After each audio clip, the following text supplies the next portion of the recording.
بسم الله الرحمن الرحيم. الحمد لله رب العالمين والعاقبة للمتقين والصلاة والسلام على رسولنا محمد وعلى آله وأصحابه أجمعين. أما بعد. السلام عليكم ورحمة الله وبركاته. محترم azizlar, tasadduq ya Rasululloh sallallohu alayhi va sallam turkum suhbatlarimizni qilib, Alloh qodir qilgancha Rasulimiz alayhissalomning hayotlaridan ba'zi parchalarini o'rgangan bo'ldik. Bugun endi azizlar, ko'zimizda yosh bilan, qalbimizda mahzunlik bilan, vujudimiz titragan holda Rafiqul A'lo sari Rasulimizning bu dunyodan bizlarni tashlab ketishlarigacha yetib keldik. Shunday ekan bugun siz azizlar bilan Rasulimiz alayhissalatu vassalamdan judo bo'lish tarixini o'rganamiz. U zotga salovat va salomlar aytib, u zot bilan go'yoki xayrlashgandek bo'lamiz. Islom da'vati mukammallashib, vaziyatni ustidan payg'ambarimiz alayhissalatu vassalam to'la hukmronlikni o'z qo'liga olgach, payg'ambarimiz alayhissalatu vassalamning vujudlaridan hayot hamda tiriklik bilan vidolashuv belgilari zohir bo'la boshladi. Bu holat u zotning so'nggi so'zlari, ba'zi qilayotgan ishlaridan yaqqol ko'rinib turar edi. Hijriy 10-yili Ramazon oyida 20 kun e'tikofga o'tirdilar. Odatlar bo'yicha har yili faqat 10 kun e'tikofda o'tirar edilar. Ammo bu yili 20 kun o'tirdilar. Mana shu yili Qur'onni Jabroil alayhissalomdan 2 marotaba o'tkazib oldilar. Har doim bir marta xatm qilardilar, 2 marta o'tkazdilar. Payg'ambarimiz sollallohu alayhi va sallam Hijriy 11-yilning Safar oyi boshlarida Uhud maydoniga bordilar. Tiriklar va hayotdan ko'z yumganlar bilan vidolashuvchi kishidek shahidlar haqqiga duo qildilar. Uhuddagilarga qarab duo qilib, ularning haqlarida o'sha joyda iliq gaplarni gapirdilar. So'ng masjidga qaytib keldilar. Masjidga qaytib kelib, minbarga chiqdilar va ularga qarab mau'iza qilar ekan, sahobalarga qarab shunday dedilar: "Men sizlardan oldin borib turaman va men sizlarga guvohdirman. Qasam ichib aytamanki, men hozir hovuzimga qarab turibman, ya'ni Havzu Kavsarimga qarab turibman. Menga yer xazinalarining kaliti ato etildi. Qasamki, mendan keyin sizlarni mushrik bo'lib ketishingizdan qo'rqmayman, balki o'sha yer xazinalarini deb talashib tortishingizdan qo'rqaman" dedilar. Shu kunlari yarim tunda Baqiy qabristoniga bordilar. U yerda yotganlarga istig'for aytdilar va ularga qarab: "Assalomu alaykum ey ahli qubur. Sizlar duch kelgan narsalar kelajakdagi insonlar ro'paro keladigan narsalarning ichida eng yengili, qorong'u tun zulmati kabi. Endi fitnalar biri ikkinchisini quvib kelmoqda. Keyingisi avvalgisidan yomonroq" dedilar. Va qabr ahliga qarab: "Bardam bo'linglar. Albatta biz ham sizlarni ortingizdan yetib oluvchimiz" dedilar. Bu holat Rasulimiz alayhissalatu vassalamni go'yoki bu dunyodan ketishga taraddud ko'rishlari edi. Hijriy 11-yil Safar oyining 28-kunida, dushanba kuni, Rasulimiz alayhissalatu vassalam Baqiy qabristoni yonida bir janozada ishtirok etdilar. Janozadan qaytib kelayotganlarida birdan boshlariga qattiq og'riq kirib ketdi. Istimalari ko'tarilib ketdi. Istimalari shu qadar ko'tarildiki, ustiga bog'lab qo'ygan matoni ustidan ham bilinib turar edi. Payg'ambarimiz alayhissalatu vassalam bemorliklari boshlangan kundan boshlab, shu kundan 11 kun odamlarga imom bo'lib namoz o'qib berdilar. Kasalligi esa hammasi bo'lib 13 yoki 14 kun davom etdi. Boshlari og'rib uyga kirib bordilar. Kirsalar, Oysha onamiz voy boshim deb o'tirgan ekanlar. O'zlarining boshini og'rib turganini ko'rdilarda, "Sen emas, meniki voy boshim" dedilar. "Meni boshim qattiq og'riyapti" dedilar. Shunda, "Sizni ham boshingiz og'riydimi ya Rasululloh sallallohu alayhi vasallam" deb so'radilar Oysha onamiz. Aytdilarki, odatda payg'ambarlar hamma narsada boshqalarga nisbatan ko'proq bo'ladi dedilar. 2 marta qattiqroq og'riydilar, og'risa ham dedilar. Haqiqatda payg'ambarimiz alayhissalatu vassalamning boshlari qattiq og'riyotgan edilar. Oysha onamizga qarab, "Og'risang Allohdan so'ra, men hayotligimda olamdan o'tib olsang, seni janozangni o'zim o'qigan bo'lardim" dedilar. Oysha onamiz bir oz bu gapga xafa bo'ldilar. "Ha, mendan keyin boshqalar ayollar bilan qolasizlar dedilar. Rasulimiz esa mayingina tabassum qilib kulib qo'ydilar. Haqiqatda Rasulimiz alayhisolatu vasallamning o'zlarini janoza o'qishligidan, u zotni qabrga qo'yishligidan ortiqroq baxt yo'qligini keyinchalik Oysha onamiz tushungan edilar. Shunday qilib kasallik avj ola boshladi. Rasulimizning so'nggi haftasi. Payg'ambarimiz alayhisolatu vasallamning betobliklari ancha og'irlashib qoldi. O'sha paytda ham ayollarning uylariga birma-bir borar, haqqini ado qilar edi.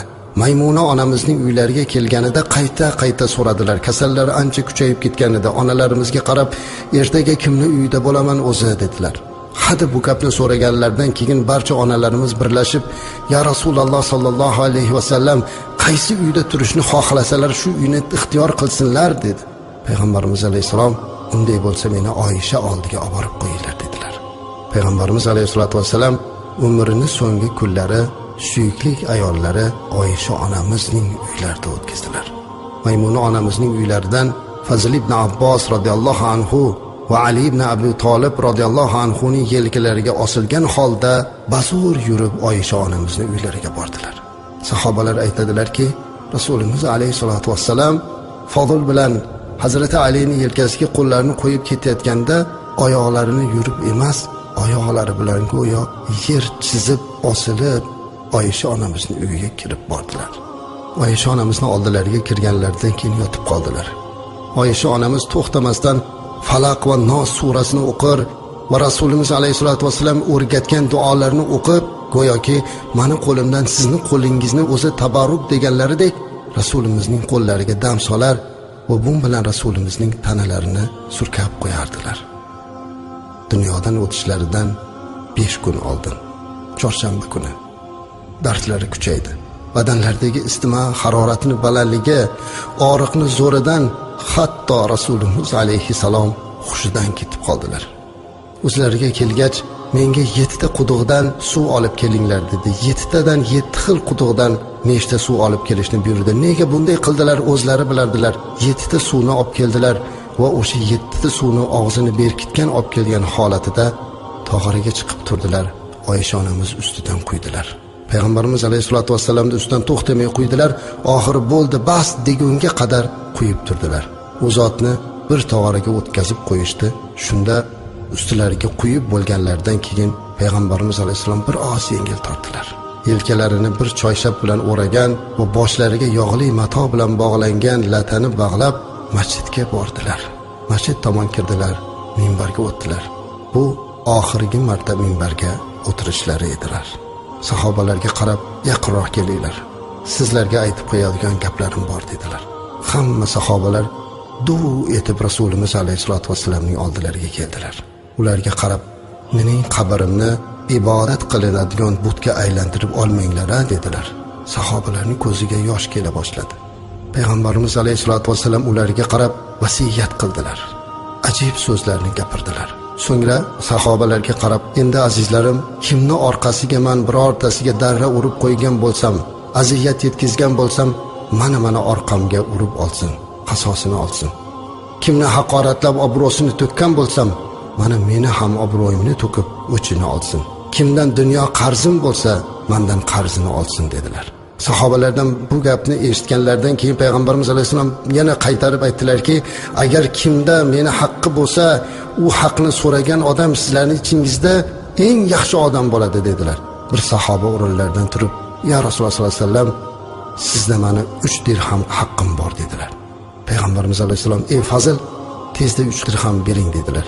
Sahobalar u kishiga qarab, "Qanday bo'ldi axir? Sen Rasululloh sollallohu alayhi vasallamdan 3 dirham so'rading-a?" deyodilar. Eshitmadinglarmi? Payg'ambarimiz alayhi vasallam, "Kim shu ishni qilsa, sizlarning eng menga yaxshilik qilganinglar, eng yaxshilar bo'lasizlar" dedi-ku. "Men shuning uchun buni qildim" dedilar. Payg'ambarimiz alayhisolatu vasallam yana qaytib ulardan so'radilar. "Biror bir kishiga ozor berib qo'ygan bo'lsam, biror bir kishini menda qasdi bo'lsa olsin" dedilar. "Qiyomatga qolmasin" dedilar. Shu payt sahobalar ichida Ukkoshi ibn Muhsin degan bir sahoba bo'lardilar. Bu sahoba ashara-i mubashsharadan, tiriklik mahalda jannatiyligini xabari berilgan sahobalardan biri. O'rinlaridan turdilarda, "Ya Rasululloh sallallohu alayhi vasallam" dedilar. "Bir necha marotaba so'raganingiz uchun o'tira olmasdan turdim. Qaysidir bir jangda edik. Siz qasddanmi yoki noqasddanmi bilmayman, meni belimga birmasdan qamchi urib yuborgansiz dedi. Mana shu meni haqqim bor dedi. Payg'ambarimiz alayhisalom albatta men qasddan qilmayman, adashib qilgandirman ukosha dedilar. So'yla chaqirdilarda ke dedilar. Mana belim senga muntazir, qasdingni ol dedi. Sahobalar hammalari hayratlanib ketdilar. Bu qanday gap dedilar. Abu Bakr Siddiq radhiyallohu anhu va boshqa sahobalar ey ukosha, axir payg'ambarimiz alayhisolatu vasallamni urasanmi dedilar. Mana belimni ur, mani jonim senga fido bo'lsin degan edilar. Payg'ambarimiz alayhisalom hammalariga sizlar aralashmanglar, o'tiringlar joyingizga dedi. Keyin ukosha qasdingni ol dedi. Ukosha keldi, qo'liga qamchini oldi. Sahobalarning nafaslari tiqilib qolgan. Hammalari hayron. Nahotki butun olamlarga rahmat bo'lgan zoti bo barakotning beliga hozir qamchi urilsa, nahot ukosha shunchalikka borsa, hamma hayron. Rasululloh alayhisolatu vasallamning oldilariga kelgan ukosha radhiyallohu anhu payg'ambarimiz alayhisalomga qarab, "Ya Rasululloh, ming bor uzr so'rayman. Siz meni urganingizda tanam yalang'och edi. Siz esa ko'ylagingiz bilan turibsiz. Ustingizdagi choyshapingizni oching" dedilar. Payg'ambarimiz alayhisalom shundaymi dedilar. "Mana" deb tanasini ochdilar. "Urgin endi" dedi. Shu payt ukosha qamchisini yerga tashladi-da, cho'kka tushib Rasulimizning bellariga yuzlarini tekkizib o'pdi. Yuzlarini surkab yig'ladilar. "Ya Rasululloh sallallohu alayhi va sallam, ota-onam sizga fido bo'lsin. Sizni urgani kim jur'at qilar edi? Sizni tanangizga meni tanam tegib qolsin va bu men uchun qiyomatda rohat bo'lsin" dedim deb yig'lab yubordilar.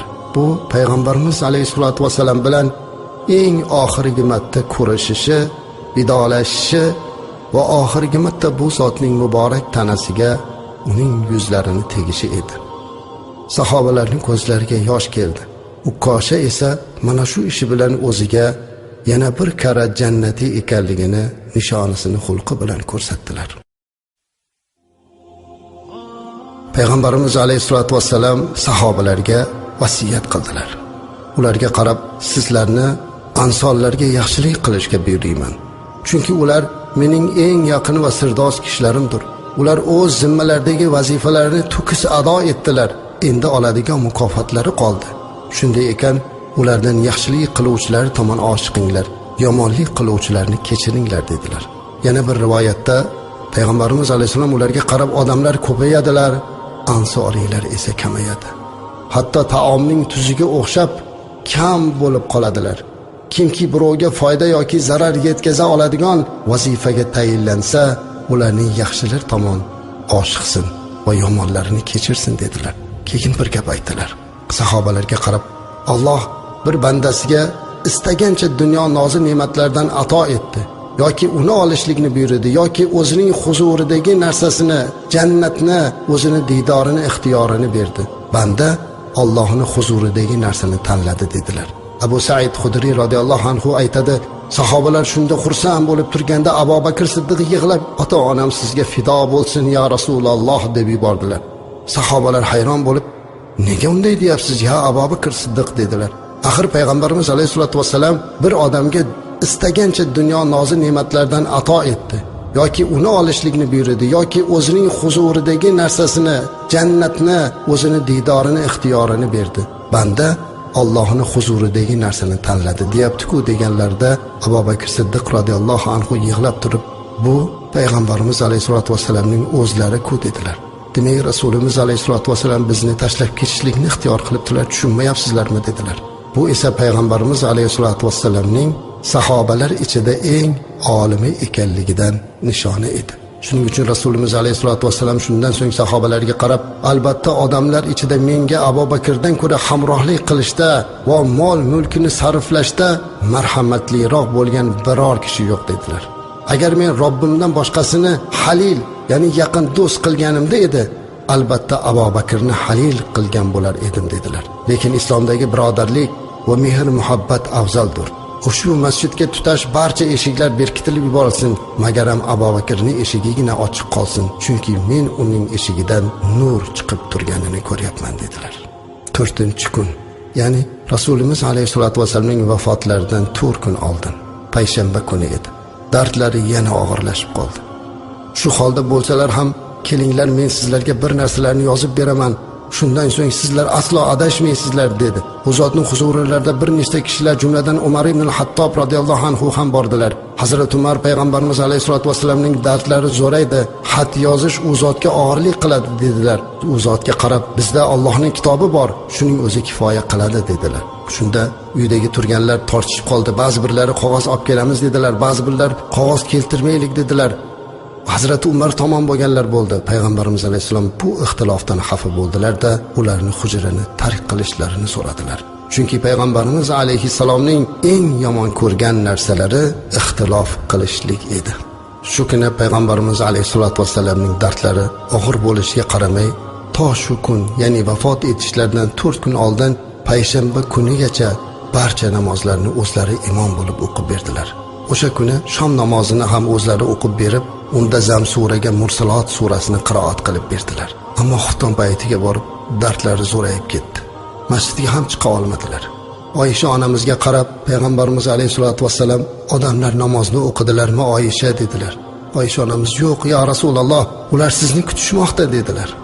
Unda bir idish suv olib beringlar dedilar. Bir suv olib kelindilar, ustidan quydirib g'usl qildilar. Keyin o'rinlaridan turayotib hushlaridan ketib qoldilar. O'zlariga yana kelib, "Ey Oysha, odamlar namoz o'qidilarmi?" deb so'radi. "Yo'q, ya Rasululloh sollallohu alayhi vasallam o'zlarini kutyaptilar" dedi. "Menga suv olib kelinglar" dedilar. Yana ustiga suv quydirdilar. Yana turgan edilar. Yana hushidan ketib qoldilar. Yana o'zlariga kelib, "Oysha, odamlar namoz o'qib bo'lishdimi?" dedilar. Oysha onamiz yig'lab yuborib, "Ya Rasululloh sollallohu alayhi vasallam, ular sizni kutmoqdalar" dedilar. Yana suv quydilar. 3-marta shunday bo'lganidan keyin yotib qoldilarda, "Aytinglar, Abu Bakr Siddiq radhiyallohu anhu odamlarga imomlik qilib bersin" dedilar. Shu kundan e'tiboran Abu Bakr Siddiq radhiyallohu anhu 17 namozga imomlik qildilar. Oysha onamiz bu gapni eshitib, payg'ambarimiz alayhisolatu vasallamga kelib, "Ya Rasululloh sollallohu alayhi vasallam, otam Abu Bakrni o'rniga boshqasini o'tkazaylik. Otam Abu Bakr Siddiq juda ham ko'ngillari nozik odam. Mehrobda sizni o'rningizga o'tganda yig'lab ovozlari chiqmay qoladi" deb otalarini ehtiyot qildilar. Payg'ambarimiz alayhisolatu vasallam, "Abu Bakr Siddiq radhiyallohu anhu imomlikka o'tsinlar" dedilar. 3 marta qaytarsa ham 3 marta Oysha onamiz iltimos qilib turuvdilar. Rasulimiz alayhisolatu vasallam ularga qarab, "Sizlar xuddi Yusuf alayhissalom qissasidagi ayollarga o'xshaysiz" dedilar. "Abu Bakrga aytinglar, odamlarga imom bo'lib namoz o'qisin" dedilar. Bu gapdan keyin chora qolmadi. Shundan keyin Abu Bakr Siddiq radhiyallohu anhu ga amr qilindi. U zot imomlikka o'tdilar. Bazo'r o'tdilar. Oysha onamiz to'g'ri aytgan edilar. Abu Bakr Siddiq radhiyallohu anhu mehrobga borar ekanlar. Rasulimiz alayhisolatu vasallamning o'rniga imomlikka o'tayotganda yig'laganlardan ovozlari tiqilib qoldilar.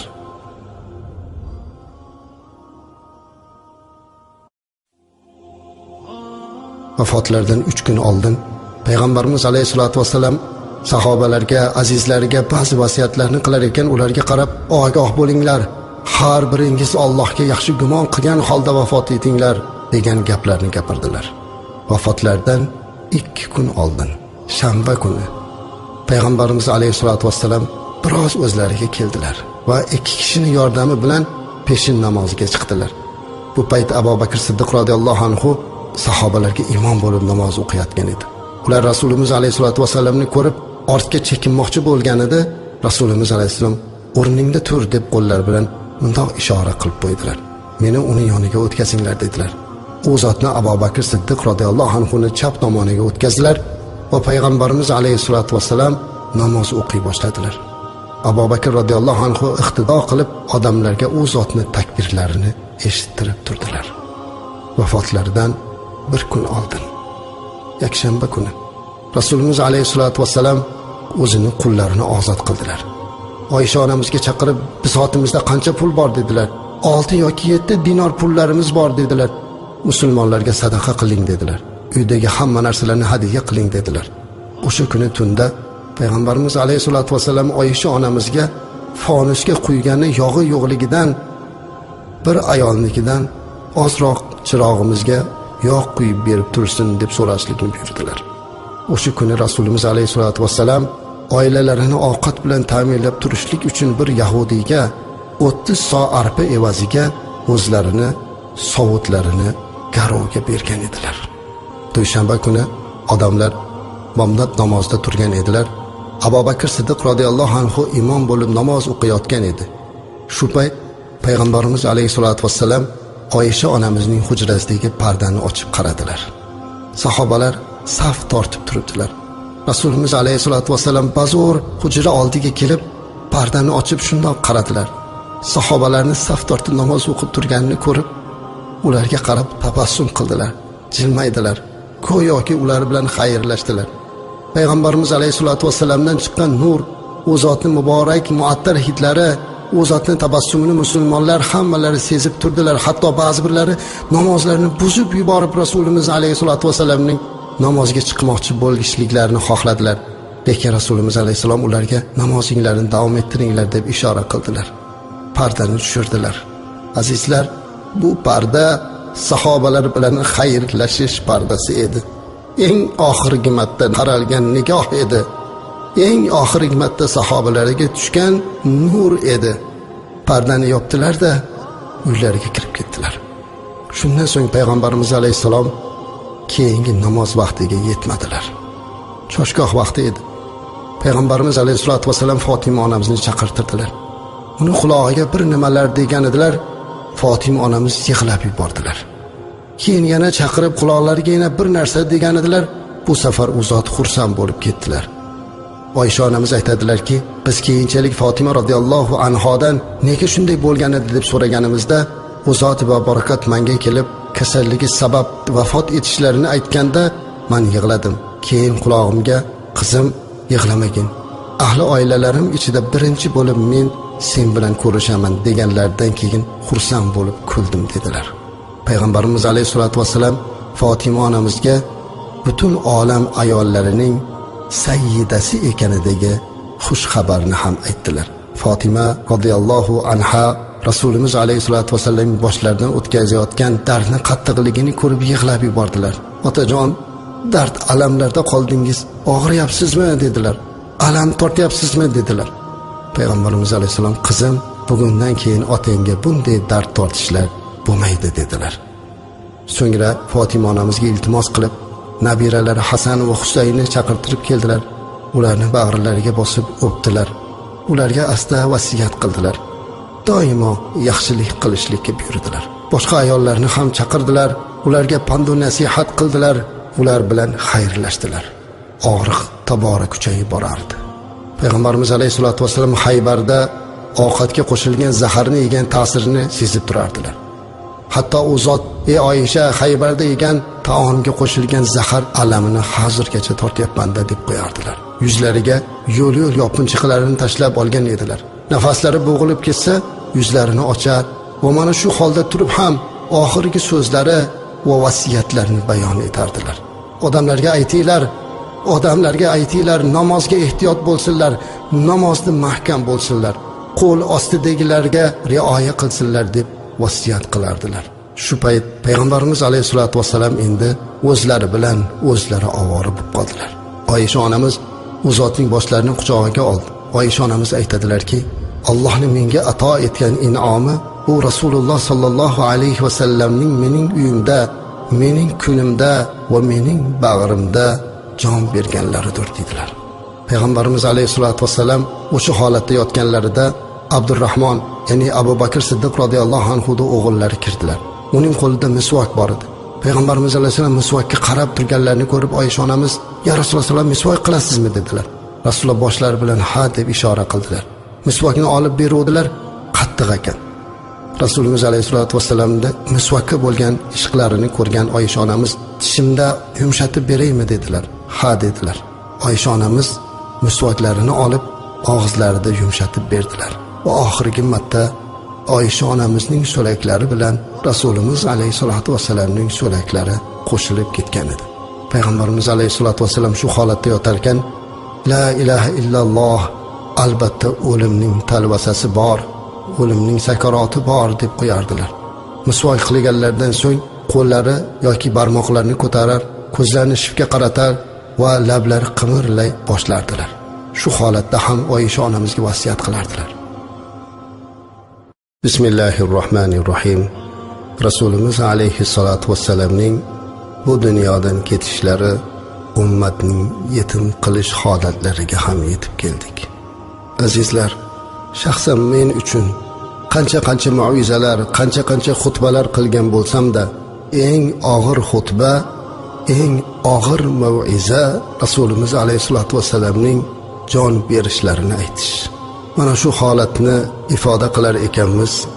Rasulimiz alayhissalatu vassalamga bo'lgan muhabbatimiz yanada ziyoda bo'lishligini Allohdan so'rab, eng oxirgi nafaslari, eng oxirgi hayotlarini sizlarga izhor qilaman. Rasulimiz alayhissalatu vassalam Oysha onamizning ko'ksilariga boshini qo'yib yotibdilar. Oxirgi marta misvok qildilar, muattarlandilar, xushbo'ylandilar. Allohning huzuriga misvok qilgan holatda borishlikni ixtiyor qildilar. Qanday ham pokiza zot, qanday ham ozoda zot, Allohning huzuriga dunyodan jon berishdan oldin ham muattarlanib boradigan zot. Allohim, mana shunday zotga bizni ummat qilganing uchun o'zingga shukronalarimiz bo'lsin. Rasulimiz alayhissalatu vassalam misvok qilib bo'ldilar. Yana qiynalar, jonlari og'rir edi. Ba'zan shu darajada bo'lardiki, qo'llarini suvga tiqib, idishga olingan suvda yuzlarini artar. Oysha jon berishni talvasasi bo'ladi, uni aziyati bo'ladi, jon berish qiyin deb qo'yardilar. Oysha onamiz esa Rasulimiz alayhissalatu vassalamning mahkam bag'rilariga bosib, boshlarini silab turardilar. Onajon, ey Oysha onamiz, qanday ham jasoratli ayolsiz-a, qanday ham quvvatli ayolsizki, Rasulimiz alayhissalatu vassalamni Azroil alayhissalom ruhini olayotganda qarab turishlikdek jasoratga ham ega bo'lgan biz ummatning onasi siz Oysha Siddiqadan Allohning o'zi rozi bo'lsin. Mana shu holatda Rasulimiz alayhissalatu vassalamning oldilariga Usoma ibn Zayd kirib keldilar. Yoshlik chog'larida xuddi o'z nabirasidek ko'rgan bu sahoba yoshi o'smir yoshiga yetgan. Go'daklik chog'ida Rasulimiz alayhissalatu vassalam erkalatgan va eng suyukli sahobalaridan, o'zining qulini o'g'li bo'lishiga qaramasdan go'yo nabirasidek yaxshi ko'rardilar. Mana shu sahoba oxirgi marta Rasulimiz alayhissalatu vassalamning oldilariga kirib keldilar. Kirsalar, Oysha onamizning yelkalariga, ko'ksilariga boshini qo'yib yotar, og'ir nafas olardilar. Usoma salom berib, "Ya Rasululloh sallallohu alayhi vasallam" dedilar. Qarangki azizlar, hali hech kim birortasi ola olmagan narsani so'radilar. Eng oxirida Rasululloh sallallohu alayhi vasallam bu dunyodan tashlab ketayotganlarida, dunyodan o'tayotganlarida Usomani so'ragan narsasini qarang. "Ya Rasululloh, menga duo qiling" dedilar. Payg'ambarimiz alayhissalom Usomani yaxshi ko'rganligi uchun so'zlarini qaytara olmadilar. Duo qilishlikka madorlari bo'lmadi. Qo'llarini osmonga ko'tarib yuqori qilib ishora qildilar. Oysha onamiz, "Seni duo qildi Usoma" dedilar. Usoma ko'zida yosh, qalbi mahzunlik bilan hujrani tark qildi. Rasulimiz alayhissalatu vassalam va Oysha onamizning o'zlari qoldi. Oxirgi nafaslar, oxirgi yurak urishlar. Oysha onamiz mahkam bag'riga bosib turar ekan, dunyoda eng buyuk bir ishni qilyotgandilar. Dunyodagi eng suyukli habibini ko'ksi ustida mahkam ushlab xayrlashyotgandilar. Rasulimiz alayhissalatu vassalam o'xtin nafas oldilar va birdan bal rafiqul a'la deb qo'yardilar. Balki Rasulimiz alayhissalatu vassalam rafiqul a'loga deyardilar. Va shu holatda qo'llarini yuqoriga ko'tarar, la ilaha illalloh deyar va Oysha onamizning bag'rilariga mahkam yopishardilar. Oysha onamiz aytadilarki, Rasululloh sollallohu alayhi vasallamni peshonalaridan ushlab mahkam bag'rimga bosib turdim. Shu payt u zot oxirgi nafaslarini oldi-da, boshlari bilan shundoq ko'ksimga egilib qoldi. Nafaslari to'xtadi, yuraklari to'xtadi.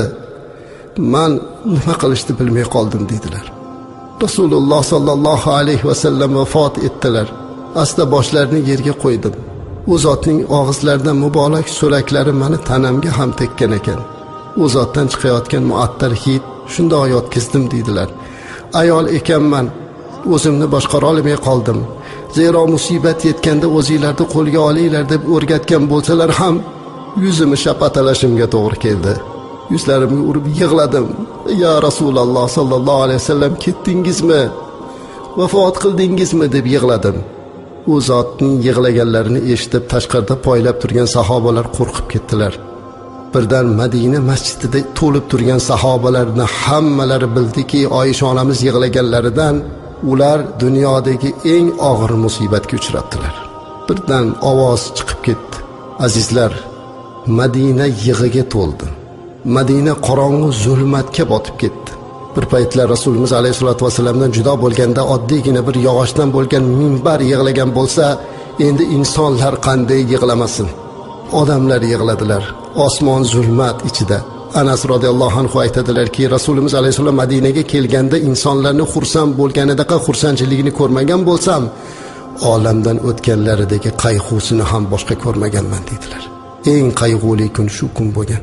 Butun odamlar o'zini yo'qotdi. Bir-birlariga Rasululloh sollallohu alayhi vasallam vafot etibdilar degan gapni eshitishi bilan odamlar nima qilarini bilmay qoldilar. Ba'zilar o'tirib qolgan, ba'zilar gapira olmay qolgan, ba'zilarning yig'ilari ovozdan chiqmay qolgan, nima qilarini bilmay qoldilar. Hatto eng quvvatli bo'lgan, eng shijoatli bo'lgan Hazrat Umar radhiyallohu anhu ga bittasi kelib Rasululloh sollallohu alayhi vasallam olamdan o'tibdilar deyishi bilan qo'lidagi qilichlarni xinidan chiqardida, kim shunday desa qo'lini chopaman, kim shunday desa oyog'ini chopaman. Rasululloh sollallohu alayhi vasallam o'lmaydilar. U zot xuddi Musa alayhisalom ketib qavmiga 40 kundan keyin qaytib kelgandaqa keladilar. U zot o'lmaydilar deb baqirardi. Sahobalar o'zini yo'qotgan, hamma qayg'u alam ichida qoldi. Faqatgina Abu Bakr Siddiq radhiyallohu anhu gina o'zlarini ushladilar. Abu Bakr Siddiq radhiyallohu anhu payg'ambarimiz alayhisolatu vasallamni yaxshi bo'lib qoldi deb umid qilib uylariga ketuvdilar. Xabar kelgandan keyin chopib keldilar. Kirsalar Oysha onamiz o'tiribdilar. Payg'ambarimiz alayhisolatu vasallam yotibdilar. Ustilariga choyshab yopib qo'yibdi.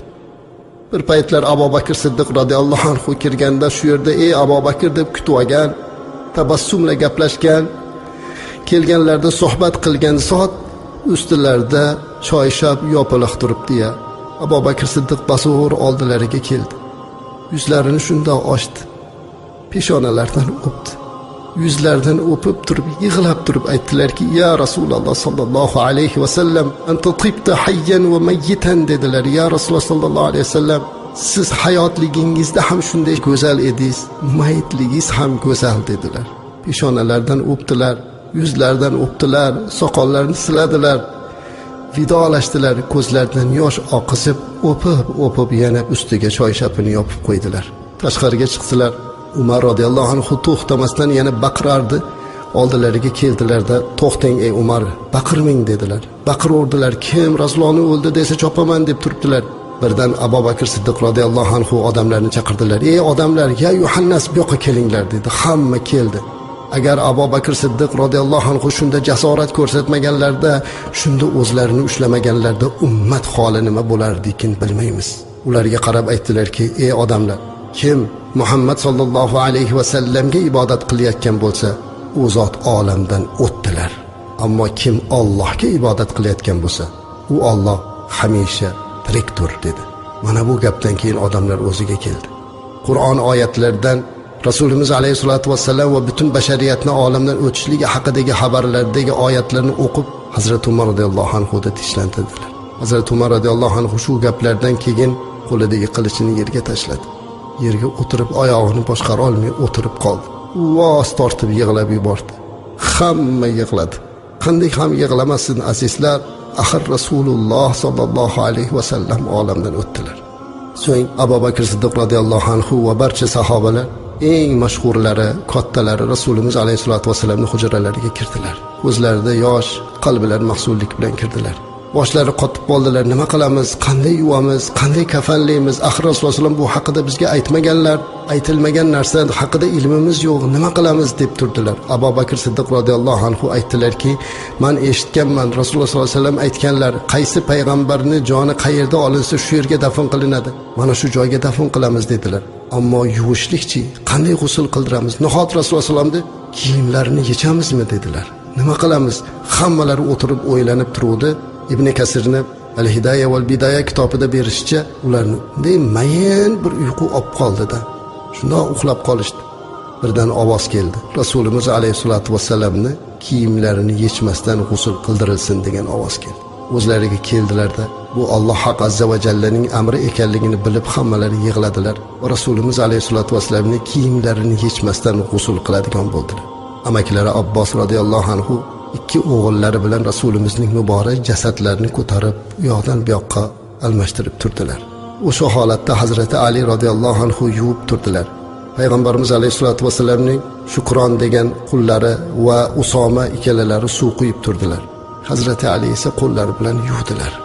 Ular ekan Hazrati Ali yig'lab turib aytdilarki, tiriklikda ham muattar edingiz, mayitingiz ham muattar. Hamma yoqda muattar hidlar tutib ketdi. Bu Rasulimiz alayhisolatu vasallamning jannat hidlari edi. Yuvib kafallashganlardan keyin hamma kirib birin-ketin janoza o'qidi. Payg'ambarimiz alayhisolatu vasallamga jamoat bo'lib janoza o'qilmagan, 10tadan kirib har birlari yolg'iz janoza o'qib chiqib ketganlar. Toki hammalari janozalar o'qidilar. Mana shu holat davom etdi. Rasulimiz alayhisolatu vasallam 11-hijriy sananing 12-Rabiul avval kuni dushanba kuni olamdan o'tdilar. Chorshanbaga o'tar kunida. Ba'zi rivoyatlarda esa chorshanba kuni o'sha tunga o'tar kechasida dafn qilingan deydilar. Endi yana bir masala turildi. Qabrlarni qanday qilamiz? Axir bu zot makkaliklar yorma qabr qiladi, madinaliklar lahatli qiladi. Ular aytdilarki, tashqaridan ikkita go'rkovni chaqiramiz. Biri yorma qiladigan, biri lahat qiladigan. Qaysinisi birinchi kelsa shunikini amal qilamiz dedilar. Lahat qiluvchi go'rkov birinchi bo'lib yetib keldi. Va payg'ambarimiz alayhisolatu vasallam uchun qabr kavlandi. Qanday ham og'ir ish edi azizlar bu. Rasululloh uchun qabr kavlanish. Kavladilar. Nachora janozadan keyin mana shu lahatga qo'ydilar. Ustiga g'ishtlarni urib, tuproq tashladilar. Bu xonada o'tirgan Oysha onamiz aytadilarki, biz Rasululloh sallallohu alayhi va sallamning dafn qilinganini belkuraklar ovozidan, tuproqlar shirillaganidan eshitganmiz dedi. Fatima onamiz Rasululloh sallallohu alayhi va sallamni qanday qilib ustiga tuproq tashlayapsizlar deb yig'lardilar. Mana shu holatda dafn qilindilar, tuproqlarni tortib bo'ldilar, hamma sahobalar yig'ladilar. Va payg'ambarimiz alayhisolatu vasallam butun ummatlarini tashlab shu kuni ketdilar. Muhtaram azizlar, Rasulimiz alayhisolatu vasallamning hayotlarini qisman o'rgandik. Kamchiliklarimiz bo'lsa Allohning o'zi kechirsin. Tasadduq ya Rasululloh sallallohu alayhi vasallam. Sizning hayotingizni gapirishlikda kamchilikka yo'l qo'ygan bo'lsam, mana uzrimni qabul qiling. Shafoatingizga loyiq qiling. Zero sizni oyog'ingiz ostidagi tuproq bo'lishlikka roziman, lekin nachora o'rganmoq maqsadida gapirdik. Kamchiliklarimiz bo'lsa Allohni af qilishini so'raymiz va sizdan uzr so'raymiz. Ya Rasululloh sallallohu alayhi vasallam, bu dunyoda Havzi Kavsar bo'yida ummatlaringizni kutib turganda, uzoq o'lkada yashagan, O'zbekiston diyorida 14 asr keyin dunyoga kelgan va sizni sevgan, 14 asrdan keyin bo'lsa ham sizni vafotingizga yig'lagan biz ummatingizni ham shafoatingizga olishingizni umid qilib qolamiz. Ushbu mav'izani eshitgan va sizga salovat va salom aytganlarni Allohdan so'rab qolamiz. Robbim hammalarimizni Rasulimiz alayhissalomning muborak ravzalarida turib u zotga assalomu alayka ya Rasululloh deyishlik baxtini nasib qilsin. Assalatu vassalamu ala rasulina Muhammad va ala alihi va ashabihi ajma'in.